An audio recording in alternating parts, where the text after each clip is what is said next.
2010 में मलाड, मुंबई का जो मलाड इलाका है, वहाँ पे एक फायरिंग की इंसिडेंट हुई थी, जहाँ पर कुछ जो 3 दोस्त हैं वो गए डांस बार में मौज मस्ती किया। उसके बाद जब बाहर निकले तो एक का रिवॉल्वर लेके दूसरे ने फायरिंग की, हवा में फायरिंग हुई थी।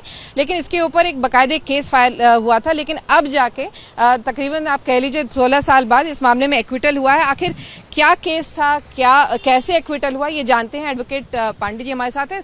एग्जैक्टली क्या केस था, कौन थे ये 3 लोग? देखो, ये 3 फ्रेंड लोग थे। ये Malad police station case registered किया आर्म्स एक्ट और आईपीसी के अंदर। तो बाद में 2012 में ये बोरीवली पुलिस स्टेशन कोर्ट में फाइल हुआ चार्जशीट। जब केस चला, इसमें सब विटनेस 90% विटनेस पुलिस ही थे, staff, police officers, police staff और पंच थे। जब केस खड़ा हुआ, जब केस चला है, तो केस में ये देखा कि जो प्रोसिक्यूशन विटनेस थे उनको ही नहीं पता कि पिस्तौल तक ही रिवॉल्वर था।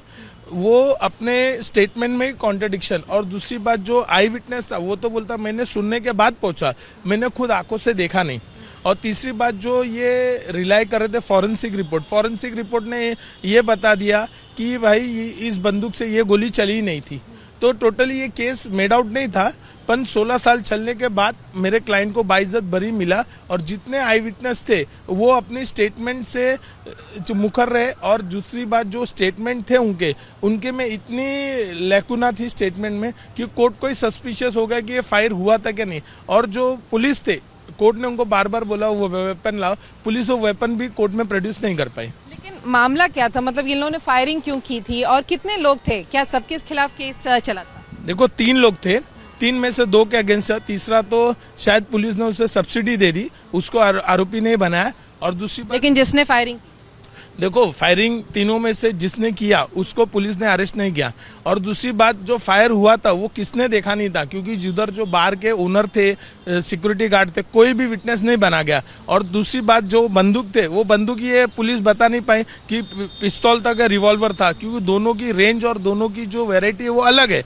और वो पुलिस वो सामने भी नहीं ला पाए, ना वो बुलेट ला पाए, ना वो बंदूक ला पाए, ना फॉरेंसिक का जो रिपोर्ट था वो भी नेगेटिव था। तो आखिर ये केस बना फिर क्यों था? मतलब फायरिंग वाकई हुई थी कि नहीं, ये भी जब नहीं बता पाई अदालत? देखो, जब इनिशियली जब केस फाइल हुआ था तभी उनके जो पुलिस के विटनेस थे वो सब बोले हमने देखा है। जब हमने क्रॉस में उनको पूछा कि जब इंसिडेंट हुआ आप वहाँ मौजूद थे क्या, वो बोले नहीं, हम वहाँ प्रेजेंट नहीं थे। हम जब फायर का आवाज सुन के फिर हम पहुंचे। तो ये बताता है कि ये ईयर से एविडेंस हो गया।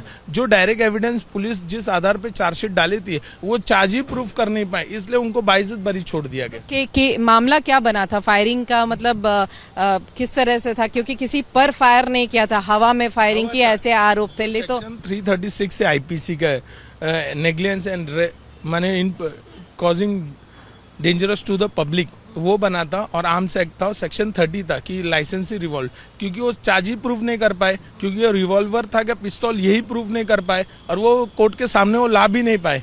तो जिसके कारण कोर्ट ने अपने फाइंडिंग में ये दिया कि भाई प्रोसिक्यूशन अपने केस को प्रूव ही नहीं कर पाई, बता ही नहीं पाए कि उनमें कॉन्ट्रडिक्शन, ओमिशन इतना था कि कोर्ट भी सोचा कि ये केस हुआ है क्या नहीं।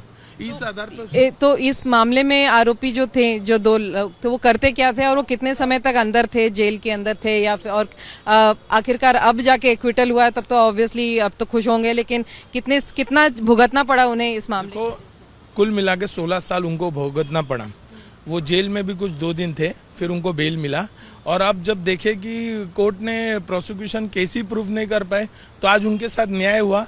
आज उनको 16 साल बाद जस्टिस मिला है मेरे क्लाइंटों को। बिल्कुल। तो जैसा आपने सुना कि दरअसल मामला था हवा में फायरिंग का। बार, जो डांस बार है उसके बाहर लोगों ने फायरिंग की थी और उसके बाद पूरी अदालती प्रक्रिया से गुजरना पड़ा इन लोगों को। लेकिन आखिरकार अब 16 साल बाद ये दोनों जो हैं लोग वो एक्विट हो गए हैं। अदालत ने यही कंक्लूड किया कि प्रोसिक्यूशन अपना केस ही प्रूफ नहीं कर पाई। कैमरामैन किरण सबकाल के साथ विद्या, मुंबई आज तक।